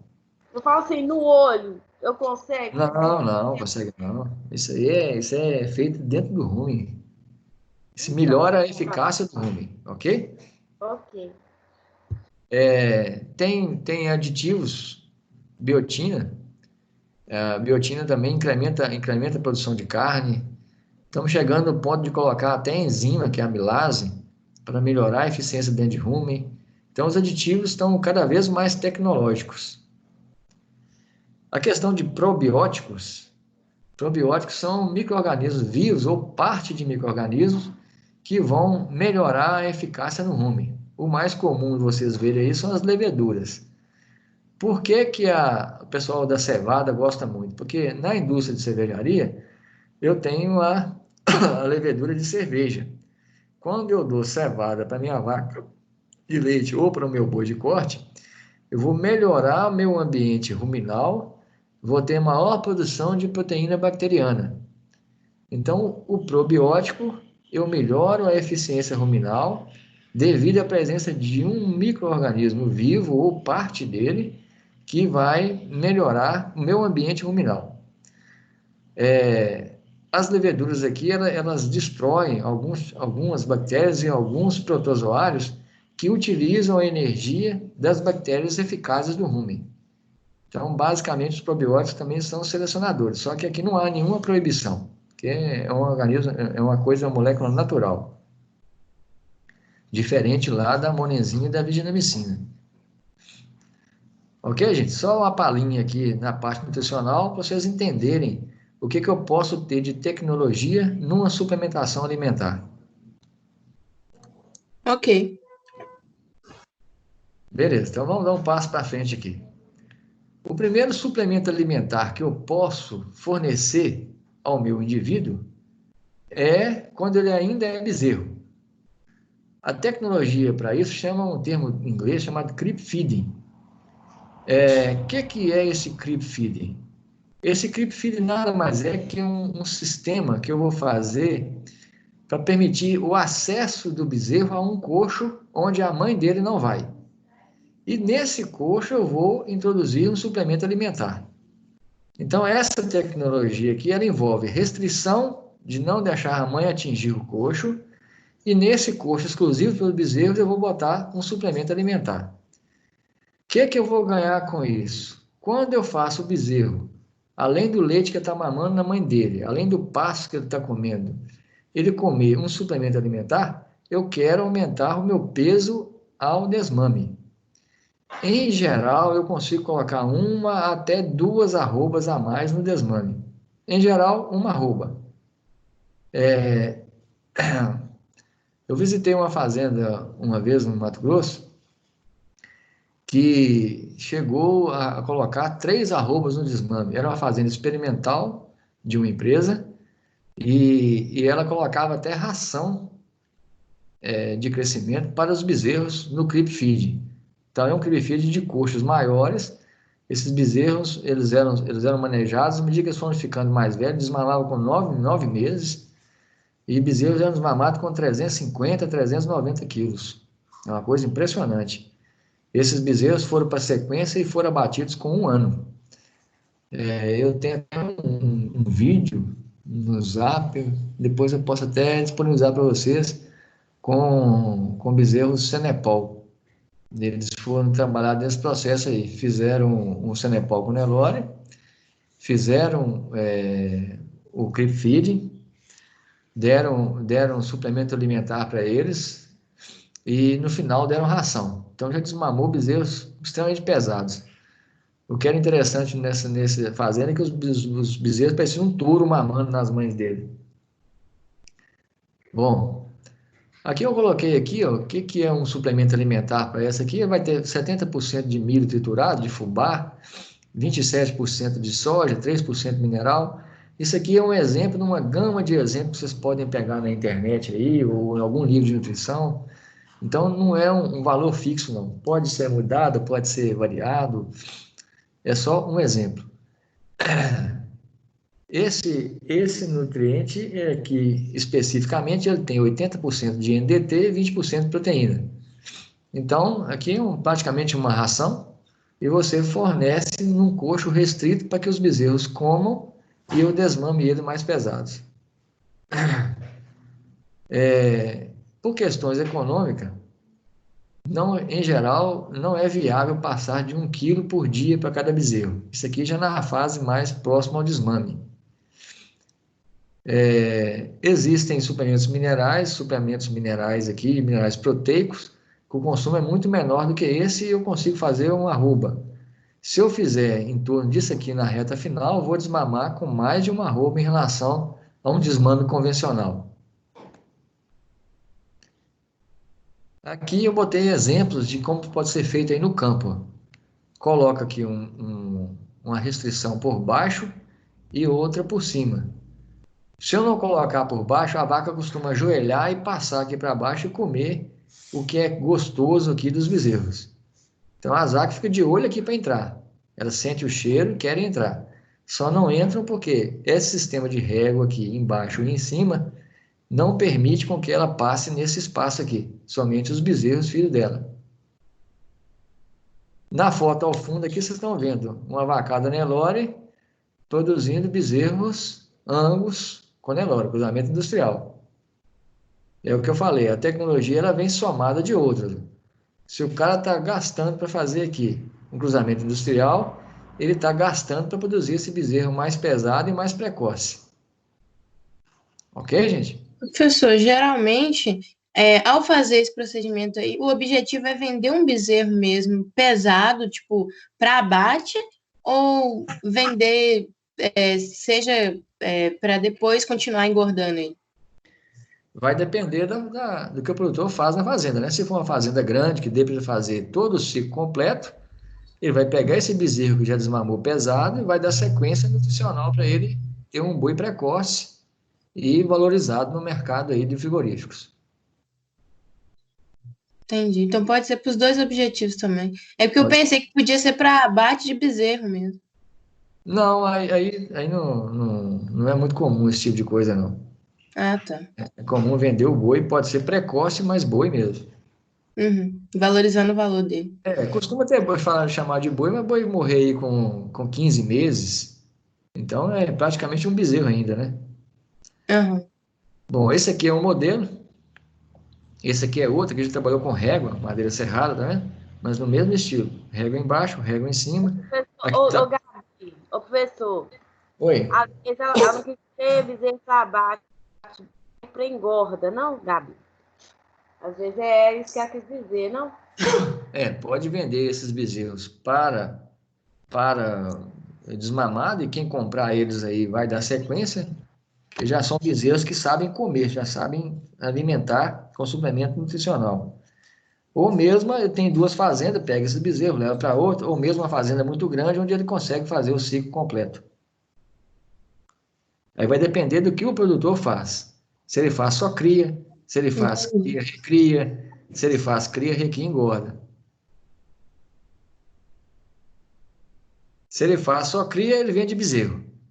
Se ele faz cria, recria, ele vende boi de 14, 15 arrobas. Se ele faz cria, recria, engorda, vai vender boi para frigorífico. Interessante, ó. Que é o custo das vacas. Ó, professor, o bezerro tem acesso ao custo da vaca? Tem. Ele pode lamber o mineral que é colocado aqui para a vaca.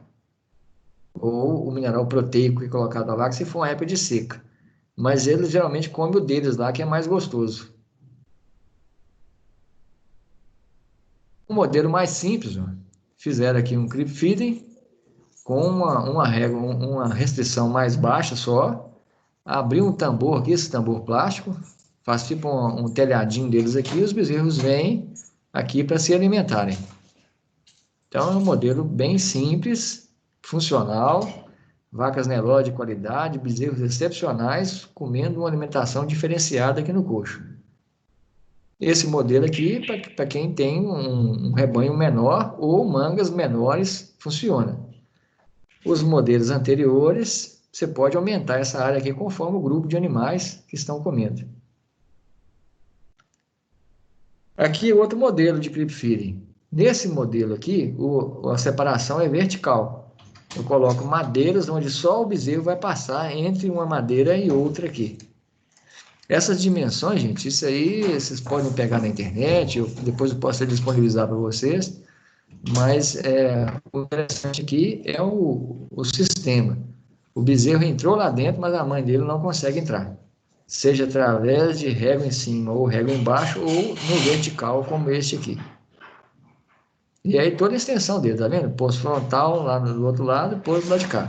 Na lateral aqui, botou fechado. Nem bezerro, nem vaca entra do lado de cá. Por quê? Porque o coxo está nesse sentido. Aí aqui, se eu pusesse nesse sentido, talvez alguma vaca poderia enfiar a cabeça aqui e lamber de um lado. Então, do lado do coxo, botou de um lado e do outro, restrição para os dois não entrarem. Do lado frontal, de um lado ou do outro, colocou somente para o bezerro passar. Alguma dúvida?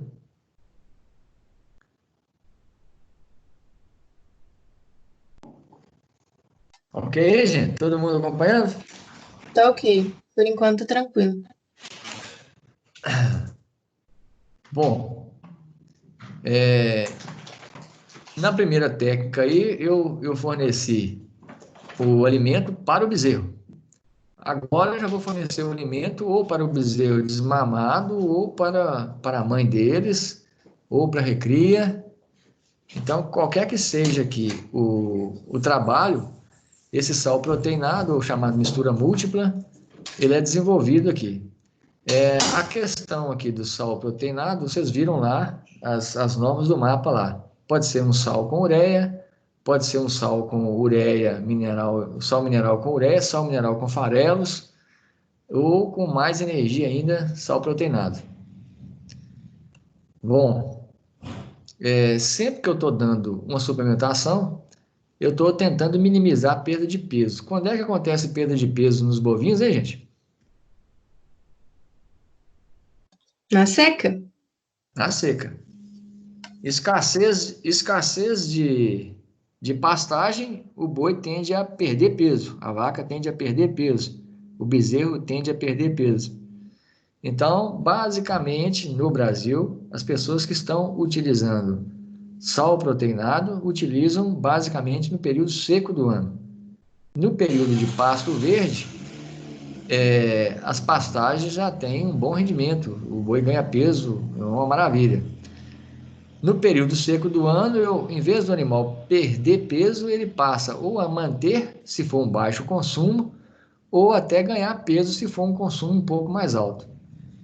Então, o consumo diário aqui de 1 grama para cada quilo de peso vivo, ou 2 gramas para cada quilo de peso vivo, ele depende da fórmula que é feito.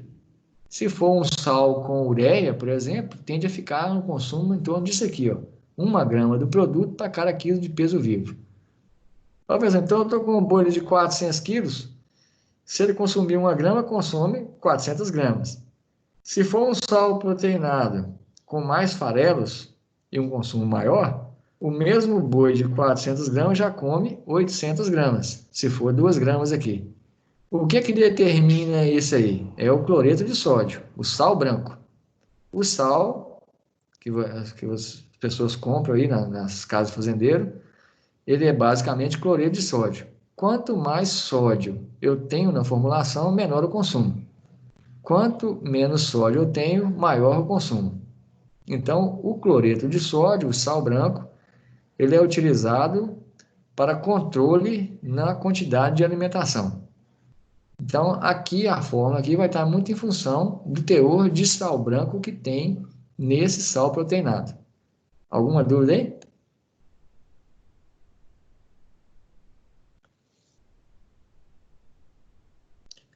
Ok, gente? Deu retorno aí. Tá ok, professor. Bom, qual que é o segredo disso aqui? É a questão da ureia lá, ó. Nitrogênio inorgânico, ureia, caindo dentro do rumo e produzindo proteína. Então, essa descoberta do sal proteinado aí revolucionou a pecuária. Eu tinha indivíduos que iam perder peso na seca e agora eu posso até fazer esse animal ganhar peso na seca. Eu posso fazer esse animal manter peso se eu quiser trabalhar com baixo custo, mas não perder. Toda vez que eu inverto a curva aqui para ter ou manutenção ou ganho de peso, eu estou ganhando tempo aí. Imagina uma vaca que está, uma vacada prenha aí, que estaria perdendo peso. Quando chegar setembro, outubro, que ela entraria em parto, ela está magra. Eu teria bezerros ruins, muita morte de vaca. Então, o sal proteinado é uma revolução. Eu falei isso na aula quando era presencial ainda. Foi a maior revolução da pecuária do século passado. Essa descoberta brasileira, ela revolucionou a pecuária aí, e o Brasil está se tornando o que é, boa parte em função dessa tecnologia. Ok? Ok. Bom, eu posso utilizar o sal proteinado também na época de chuva? Posso. Eu posso fazer um sal proteinado para o período de chuva. E aqui eu vou dar uns exemplos para frente aí, não se atentem à fórmula, mas sim à diferença que existe entre uma fórmula e outra. Se eu vou dar um suplemento para a chuva, primeiro eu tenho que ter baixo sal branco, porque se o boi não vai trocar pasto por uma coisa muito rica em sal. Então tem que ter maior presença de farelos, fubá, farelo de soja, em relação à ureia e sal branco. Então, os suplementos proteicos para a chuva, eles tendem a ter formulações com baixo teor de sal e formulações com baixo teor de ureia. Ambos não são palatáveis. Ok?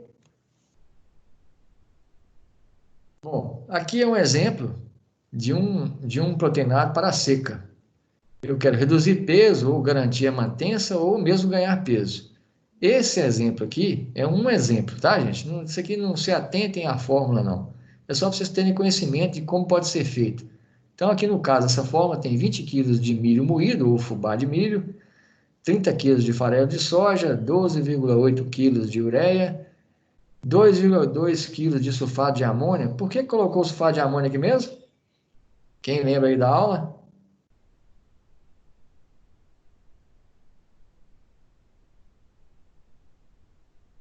Alguém me ajuda aí? Eu não lembro.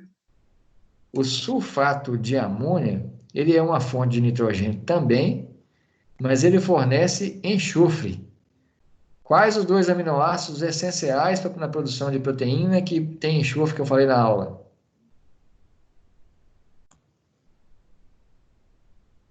Metionina e cisteína, estão lembrados? Então, por que eu coloco aqui sulfato de amônio na ureia? Se a ureia fornece nitrogênio, não precisa de sulfato de amônio.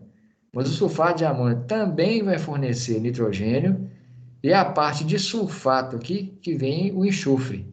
Então, o sulfato de amônio tem 20% de enxofre na formulação dele, e esse enxofre é utilizado pelas bactérias aqui em produção de vários aminoácidos, mas não existe metionina e cisteína sem presença de enxofre. Então, eu quero aqui, colocando sulfato de amônia, melhorar a ureia aqui através do fornecimento de enxofre. Geralmente, quando vocês colocam os dois aqui, vocês vão ver que a proporção aqui, igual eu falei na aula, é 9 partes de ureia para uma parte de sulfato de amônia. Essa fórmula aqui está com 15 kg de núcleo mineral e 20 kg de sal comum, sal branco, cloreto de sódio. O cloreto de sódio, eu falei com vocês, tem 39% de O sal branco tem 39% de cloreto de sódio na fórmula dele. Bom, então aqui é uma fórmula. Existem várias fórmulas, as fórmulas variam de acordo com o que eu quero o consumo. Se eu quero consumo mais baixo, eu aumento o teor de sal.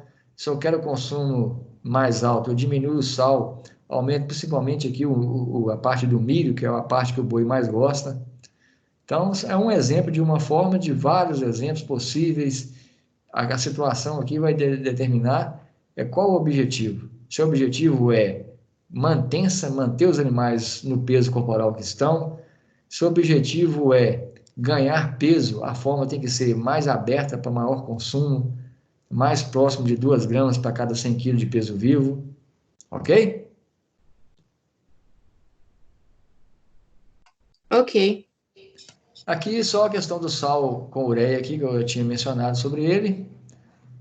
Quem adota esse sistema aqui está basicamente pensando em manutenção de peso. Aqui não tem ganho de peso, somente mantença. É um sistema de baixo custo, muito utilizado na seca aí, para outras fazendas que fazem a parte de cria. Então, mantém a vacada aí no score melhor possível, utilizando sal com ureia. E aqui tem vários fabricantes, ou o produtor mesmo pode fazer, é uma gama aberta aí. Aqui é um exemplo de um sal proteinado para o período chuvoso. Esses incrementos de ganho de peso aqui, ó, significa que aumenta em relação ao que o boi já ganha com a pastagem. Vamos pegar um exemplo. Um bezerro está ganhando lá 500 gramas de ganho de peso por dia comendo pasto.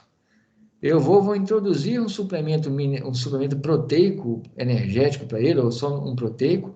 Geralmente, período chuvoso, são suplementos proteicos energéticos. E eu consigo incrementar aí, ó, de 100 a 250 gramas de ganho de peso a mais em relação ao pasto.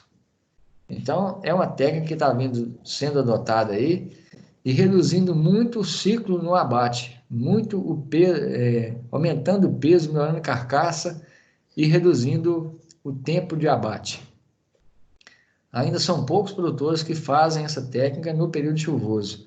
A grande maioria adota o sal proteinado no período seco do ano. E, infelizmente, uma grande maioria não adota nada, deixa o gado perder peso. Ou porque não consegue manejar pasto, não adianta eu dar sal proteinado sem pasto. Então, a primeira função do produtor é fazer diferimento de pastagem, reservar a pastagem para o período seco do ano. E existe uma gama de produtores já fazendo esse trabalho aqui, de você intensificar, inclusive, no período chuvoso, no período de pasto bom. Ok? Aqui, mais uma vez, é outra forma. Botou fubá de milho, farelo de soja, ureia, o sulfato de amônia, mistura mineral, o sal comum. Aqui a quantidade de ureia, vocês vão ver que em relação à fórmula anterior, ela diminui. Aqui tinha 12,8 mais 2 aqui, daria 15% de ureia com sulfato de amônia. Essa fórmula aqui está dando 5 kg de ureia com sulfato de amônia.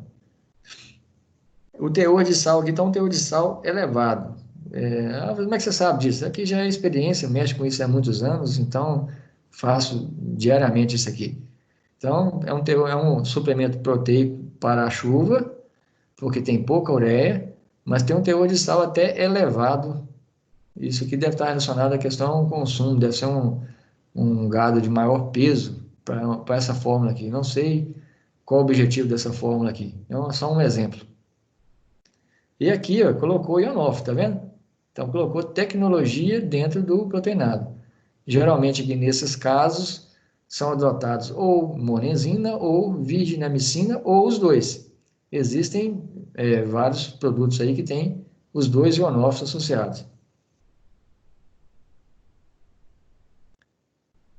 Bom, essa pegada aqui vai ficar para a próxima aula, que nós vamos falar do sistema intensivo. Só para poder a gente já ter a pegada da próxima aula, o sistema intensivo ele passa necessariamente para uso de concentrados. Então, o componente que distingue o anterior de desse aqui é a aplicação de concentrado, aplicação de ração. Então, envolveu ração no meio, eu deixo de ser semi-intensivo para ser intensivo. Um produtor pode fazer semi-intensivo até a etapa da recria e pode fazer intensivo somente na etapa da engorda. Então, aqui, esses sistemas eles podem, na mesma fazenda, em etapas diferentes, ter sistemas diferentes, ok? Então, na próxima aula, a gente vai trabalhar esse assunto aqui. Aí vai estar aqui, vamos falar um pouquinho de semi-confinamento e confinamento. Não vou detalhar muito, porque não é o objetivo da matéria aqui, é a parte nutricional. Alguma dúvida?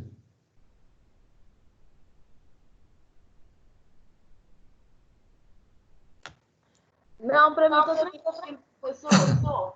Gostaram da aula de hoje? Gostei. Aqui no intensivo, igual você falou que vai ficar na próxima aula, Isso. ele não precisa ter ele tem que ter o volumoso ou não precisa ter o volumoso? Então, eu posso fazer o sistema intensivo, no caso, o semi-confinamento, a pasto. Então, o volumoso pode ser pasto mesmo, e eu fornecer ração, ou pode ser eu fazer silagem, eu trabalhar com capineiras, eu trabalhar com cana. Mas o certo é que tem que ter envolvido ração no meio, concentrado. Tá, Então, até sal proteinado, sistema semi-intensivo. Coloquei ração no sistema, aí já estou mexendo com o sistema intensivo. Mas mesmo se ele tiver solto no pasto, ele é intensivo com ração? Vou dar por exemplo, essa foto aqui, ó. Você tem um gado comendo ração no coxo e campo, pasto. Aí um determinado dia, um período do dia lá, o funcionário vai lá, coloca a ração, esse gado vai vir aqui comer. Aí tem todo um dimensionamento de coxo, para que esses animais não fiquem sem alimentar. Tem toda a questão aqui de manejo, animais do mesmo tamanho, mesmo grupo, tem que estar crescendo junto para não ter briga. Nós vamos falar um pouquinho sobre o semi-confinamento, aí a gente detalha mais. Mas aqui é um sistema, fornece ração no coxo e os animais estão a pasto. Ah, entendi. Aí é semi-confinamento. O semi-confinamento é uma prática de sistema intensivo. Ah, tá. Ele não é... Tem diferença de semi-confinamento e semi-intensivo, então. Toda vez que envolver a palavra confinamento, seja semi ou confinamento mesmo, eu estou envolvendo ração no meio. Aí já o meu sistema de trabalho é intensivo. O sistema extensivo é pasto mais sal mineral. O sistema semi-intensivo é pasto, sal mineral e a parte de proteína, seria a ureia e os farelos. Uhum. E a parte de energia através dos produtos energéticos.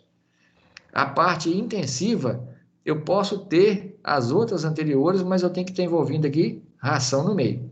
Ração no meio. Vamos supor, esse gado aqui está na fase de terminação. Pelo porte dele, vocês verem aqui, são animais mais pesados.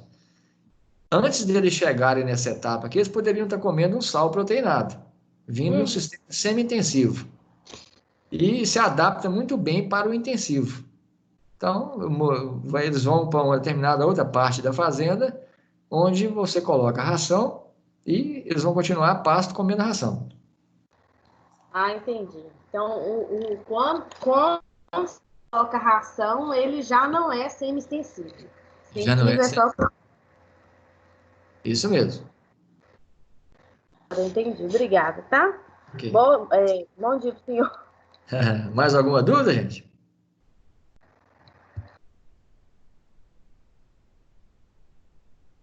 Estamos aqui às ordens. Se alguém tiver alguma dúvida aí, quiser voltar em alguma parte da aula lá.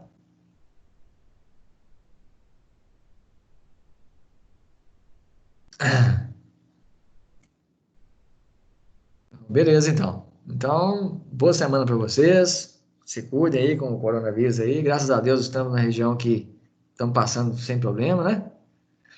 Então, vamos tomar os cuidados necessários aí. Vamos torcer para essa aula voltar o mais rápido possível.